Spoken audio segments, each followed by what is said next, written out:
Bok bok. Chicken, what's going on? I turn to read chat and that's the first thing I see is bok bok. Okay. Alright, let's read these. Doing the final week of PTS testing, so we look forward to reading any additional feedback you have. The size of this patch is approximately 156 megabytes. Battleground feature testing. This week on the PTS, we'll be testing tech being used to support upcoming Battleground weekends. Each day this week, we'll be restricting Battlegrounds to a particular game mode, Domination, Deathmatch, Capture the Relic, Chaos Ball, Crazy King. During this time, you can only queue for that game mode. Battlegrounds will grant a 25% AP bonus. Group Finder queuing interface for Battlegrounds will change slightly to highlight what Battleground is being featured. We'll have a different background in the default queuing option when we let you select that Battleground mode. Okay. An announcement tile, bottom left on the character select, will also call out what is active when you log in, similar to other events. Okay. Exploration and itemization. Fixed issue that caused several high isle quest reward items to not properly scale to your character's level. It's questing. Okay. Sorry. Combat abilities. Dragonknight, Ardent Flame, Lava Whip. Molten Whip, increase the duration of Seething Fury to 15 seconds up from 10 seconds to help it easier to keep up with the new duration timers of Fiery Breath and Searing Strike. Okay. Assassin's Blade, Impale. This morph now also increases the execute scaling to 330%, up from 300%. Okay. Now the Darkness, Twisting Path. Increase the damage this morph deals by approximately 50% to help it stand out a bit more. Alright. Surprise Attack. This morph's guaranteed critical strike now can only occur once every 4 seconds to prevent it from adding too much sustained burst. Fix an issue where the guaranteed critical strike could fail to work. That's not a big deal for a burst combination, like at all. Like that, it'll still function the same way as far as like burst combinations go. I just don't see the point in doing a guaranteed critical strike. Like, I really don't.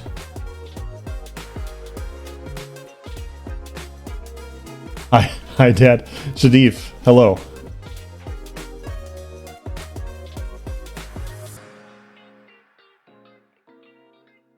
More Nightblade buffs, that's what they needed, right? Especially the Surprise Attack. Surprise Attack's been severely underperforming. It's such a bad spammable, like... Nobody uses Surprise Attack. It definitely doesn't hit hard. Concealed Weapon. This morph now increases your damage done by 7 to 10% for 5 seconds after leaving stealth or invisibility, or when Major Expedition ends, rather than granting 285 to 300 weapon and spell damage for 15 seconds after leaving stealth or invisibility. Note the in-combat requirement for this remains. First iteration of this morph left it rather lackluster for PvE encounters, as stealth and visibility did not work as readily or incur heavy operational costs in PvE encounters. Yes. Created a situation where more magic-driven Nightblades were still quite a bit behind their stamina-focused cousins, so we better adjusted it to something with a shorter uptime but more impact and expanded requirements to try and help rectify that. There's also more unique synergy here with the emphasis on mobility, as this morph was always centered on. Here's a simple riddle to describe our favorite new interaction with it. If your path is fraught with darkness, all shall be illuminated.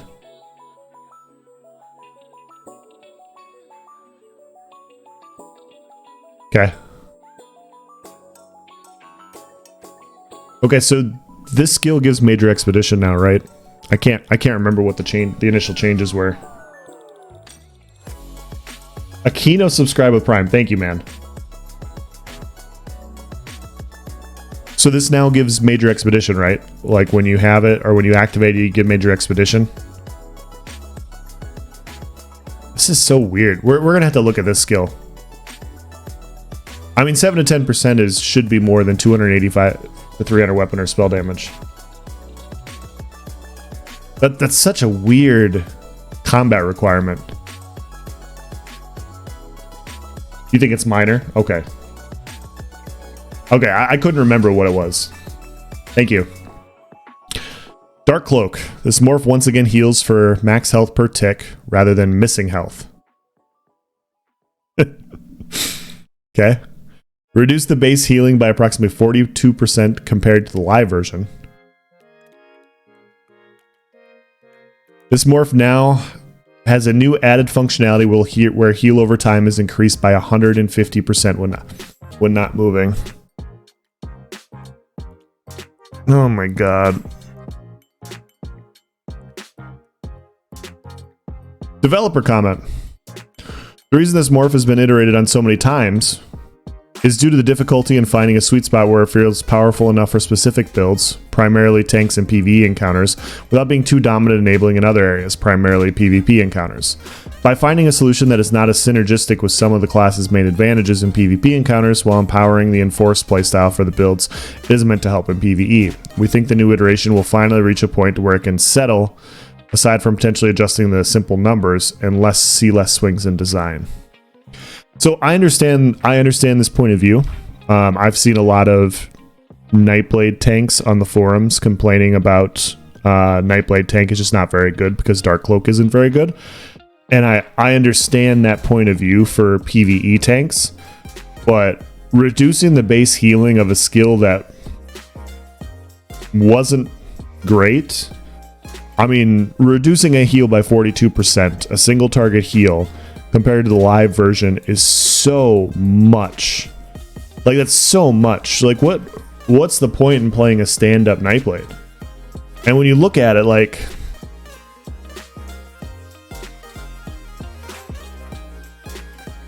don't get me wrong. Radiating regeneration needed an adjustment, for sure. But that one was also reduced by 40%. So what source of healing does any sort of player that wants to play like a stand-up Magic Ablaze Nightblade have outside of Healthy Offering? Like these hots look really, really bad.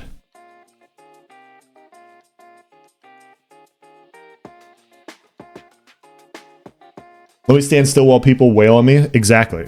Like this, I understand. How often are tanks not moving? You know? Like, I don't know. I mean, I understand the point where you want to buff this for tanks, but why don't you have a standardization that's good for PvP and then buff it while not moving for live? I don't know, man. We could obviously test this. I mean, maybe it feels okay, but this, like, on paper, a 40% reduction probably means unusable.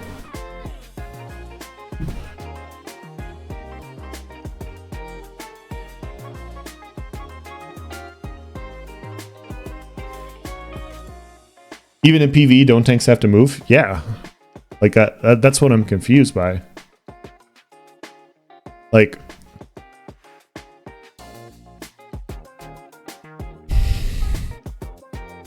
I'm glad that they're looking at options for both, right? I'm glad that they're trying to find a middle ground and acknowledging that PvP and PvE are different and they need different things. And the stationary heal, sure. Like, then you get that. But man, like, you're telling me that basically if I want to run Dark Cloak, I basically don't get healing unless I stand there and just take incoming damage. So if I'm taking a bunch of damage and I have to kite and heal, I don't get healing until I stop moving. I don't know, we'll look at it. I know they reduce dots and everything, and they're also reducing hots to counter it, so I'm not trying to, like, be super negative about this, because obviously when you adjust dots, you have to standardize hots around it. So we can definitely look at this. 42%'s a lot. That's a lot.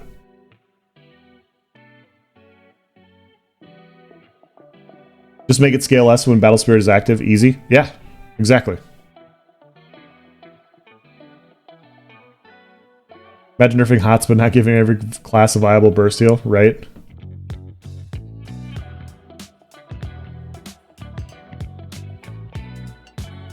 Just stand there and take it, Miss Else during sexy time. Oh, shit.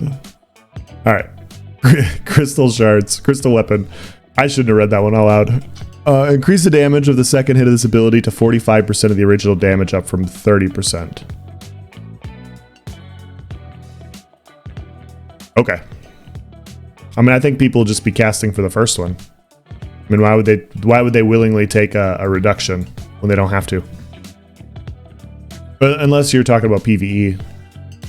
Daedric Prey, Daedric Curse, increase the bonus your pets get damage to 45% up from 20. Now, I could be wrong. Didn't they used to have this? Didn't they used to have 45 and then they reduced it to 20 and now they're buffing it back up again?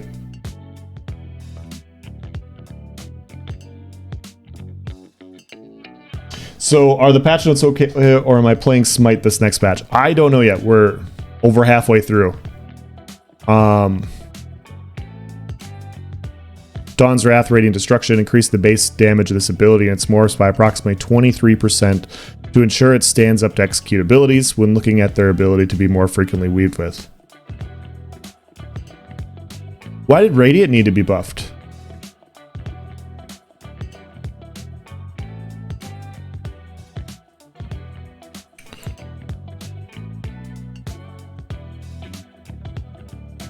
Animal Companions, Cliff Racer, Screaming Cliff Racer, increase the bonus weapon and spell damage for hitting off balance targets to 300 up from 200. Hey, it's still this. I'm going to keep saying this, and I know if you guys have been watching my streams, you're probably tired of me saying this, but this is like Ambush. It doesn't matter how many cool things you slap on a skill, sometimes the skill is just not worth using. And Cliff Racer is too slow, it's too clunky, it doesn't feel good to use, and it doesn't do enough damage. So until you get those sorts of adjustments made to where it feels fluid in using, people aren't going to use it.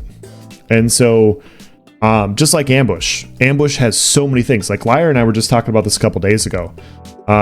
Ambush has so many things on it. You look at it, you're like, I think I got to fit this on my bar. I think I got to fit it on my bar. And I tried, and I still don't like it. I still don't like it. And I know it gives a lot. I know they keep buffing it because people aren't using it, but they're not, in my opinion, they're looking at why they're not using it wrong. It's not about the buffs, it's how it functions. Like there's so much more to combat for PvP outside of like what it provides and what it gives. It's how it functions. Winter's Embrace, Arctic Wind, Arctic Blast, increase the chances of applying a status effect with this morph to 15% up from 1% per tick. Well, you're not going to want status effects this patch. We'll talk about that a little bit. Winter's Revenge, this morph now deals 30% more damage if you cast it with a Destruction Staff equipped to help magic focused wardens get some extra sustained damage. Okay. So not much for wardens. I mean, this is all PvE stuff so far. Like correct me if I'm wrong. It just looks like all these changes are basically for PvE. Weapon, two-handed, Carve. Increase duration of the final tick up to 32 seconds up from 30 to grant it a better grace period and a real rotation when paired with other duration effects. Okay.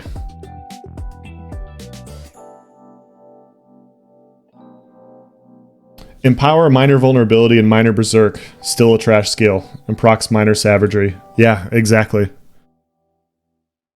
It has nothing to do with those buffs. All those buffs are so good. It's just the skill doesn't feel good. It provides way too much counterplay. Werewolf, Howl of Agony. Fix an issue with this ability's morphs for not properly updating.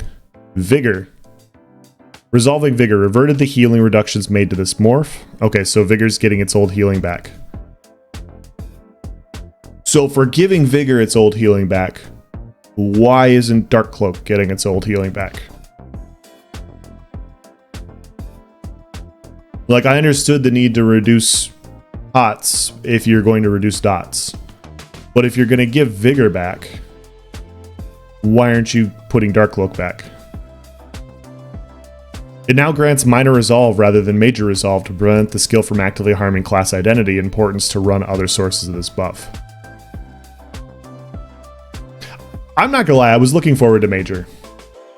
But now this is just built-in extra tankiness for everybody.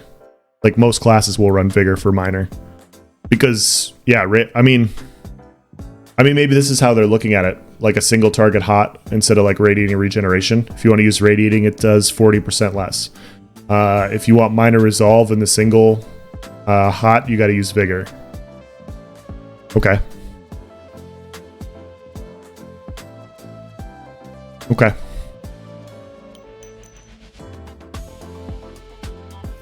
I mean, I think this is fine in a vacuum. I think this is fine.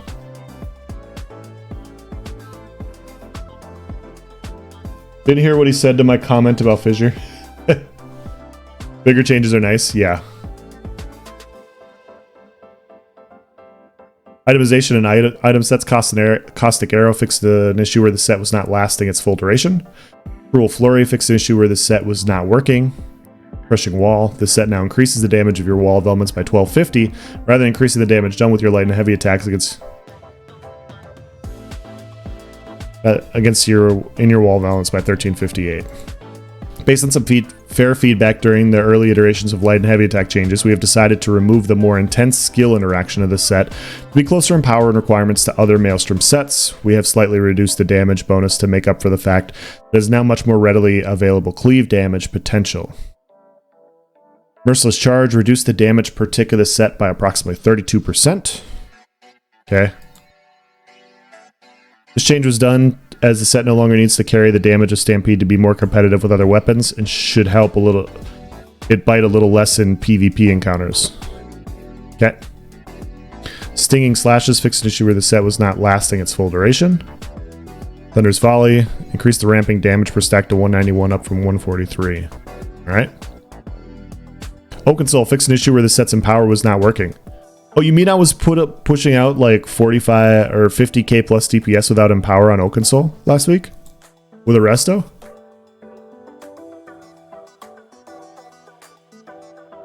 Magnanus Doo-Doo? Yeah.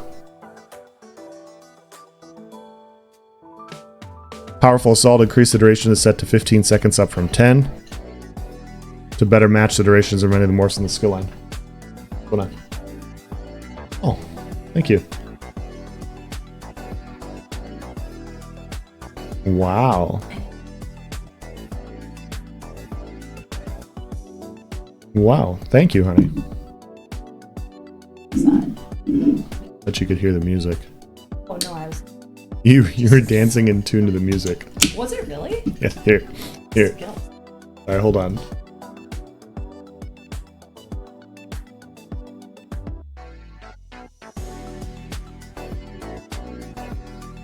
Okay. Increase the weapon and spell damage granted per stack to 63. Okay. Don't need to really look at that. Dungeons and group content. Housing. Quests and zones. Okay.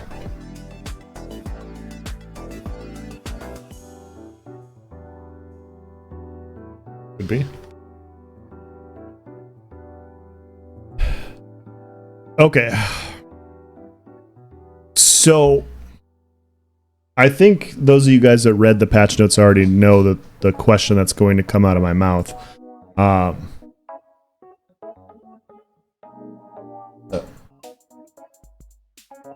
page adjust.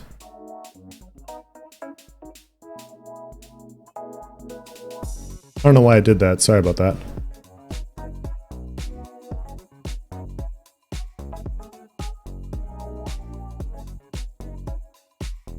So the question I have is, they said Magicka-based Wardens, Nightblades, and Sorcerers were getting much needed buffs.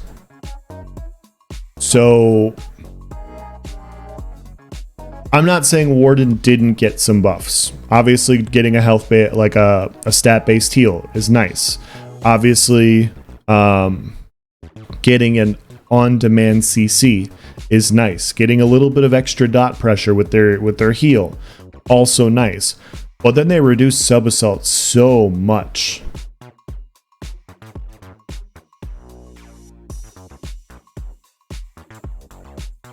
And Screaming Cliff Racer is, I mean, they obviously buffed this. They obviously were trying to make it work.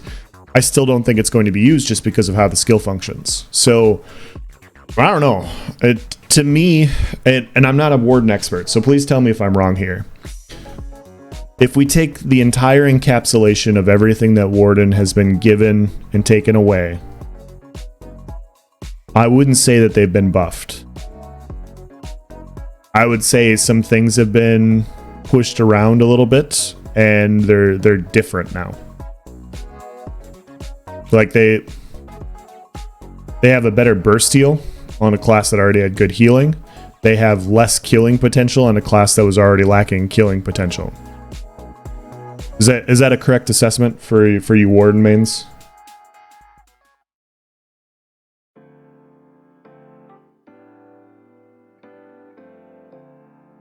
These changes are lackluster. Yeah. EJ Santy, what's going on, man?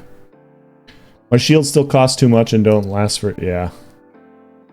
What you lose versus what you gain doesn't match up is the problem in flies. Stand and buff, Magden nerf. Also support buff. Stand and buff, Magden nerf.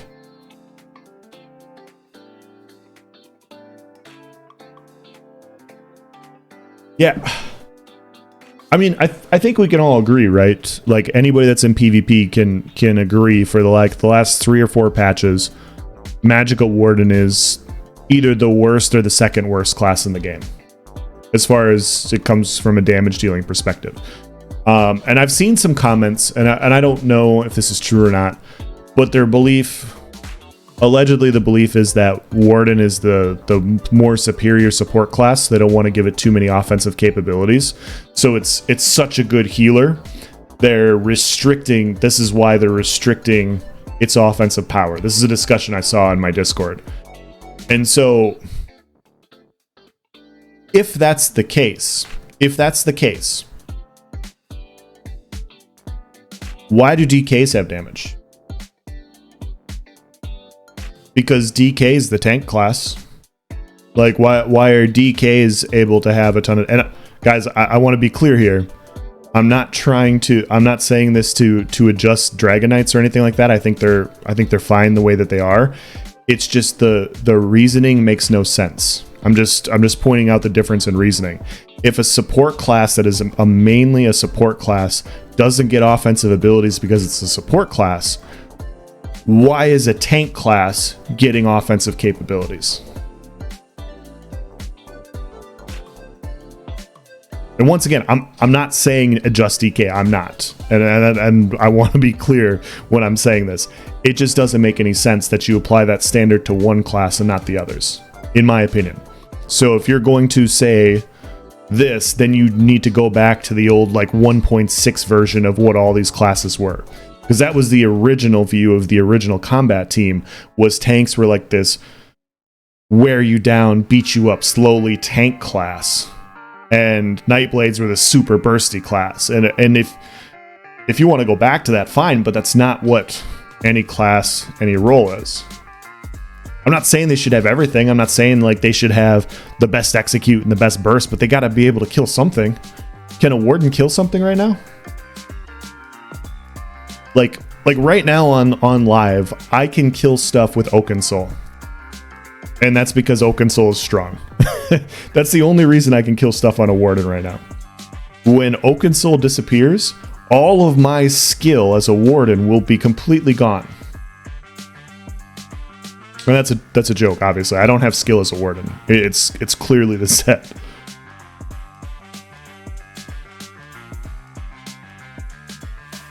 Doesn't make sense fundamentally. Every class can be any one of the Holy Grail archetypes. Exactly. Like, they should have the ability to do damage. Remember the Robo with Templar Rune? This is my house? Yeah. They can kill potatoes? True. Yes, they can kill potatoes. And that's the problem when you're going to play a Warden. Like, if you really enjoy Warden, you don't have the tools to kill as many different builds like other classes do in PvP. And that's the issue. Like, you should be able to have the tools to kill things in PvP. That's the point of playing all these classes. And yeah, if you want to say support, like this is support class and this is why we're not giving them these things, you need to go through and make those adjustments for tank classes as well. What about Templar? Is Templar the healing class? Aren't they support? Why do they have damage? I mean, they don't anymore this patch, so maybe that's why they reduced it. That's a different story. But I mean, it just seems like it's a neutral adjustment for Warden. And they're still just going to struggle in the damage dealing department. I'll try and do a video on like Fissure and Sub Assault this week. Not that it helps, like they said this is their last patch notes. I don't know, man. I don't know. I'm just confused.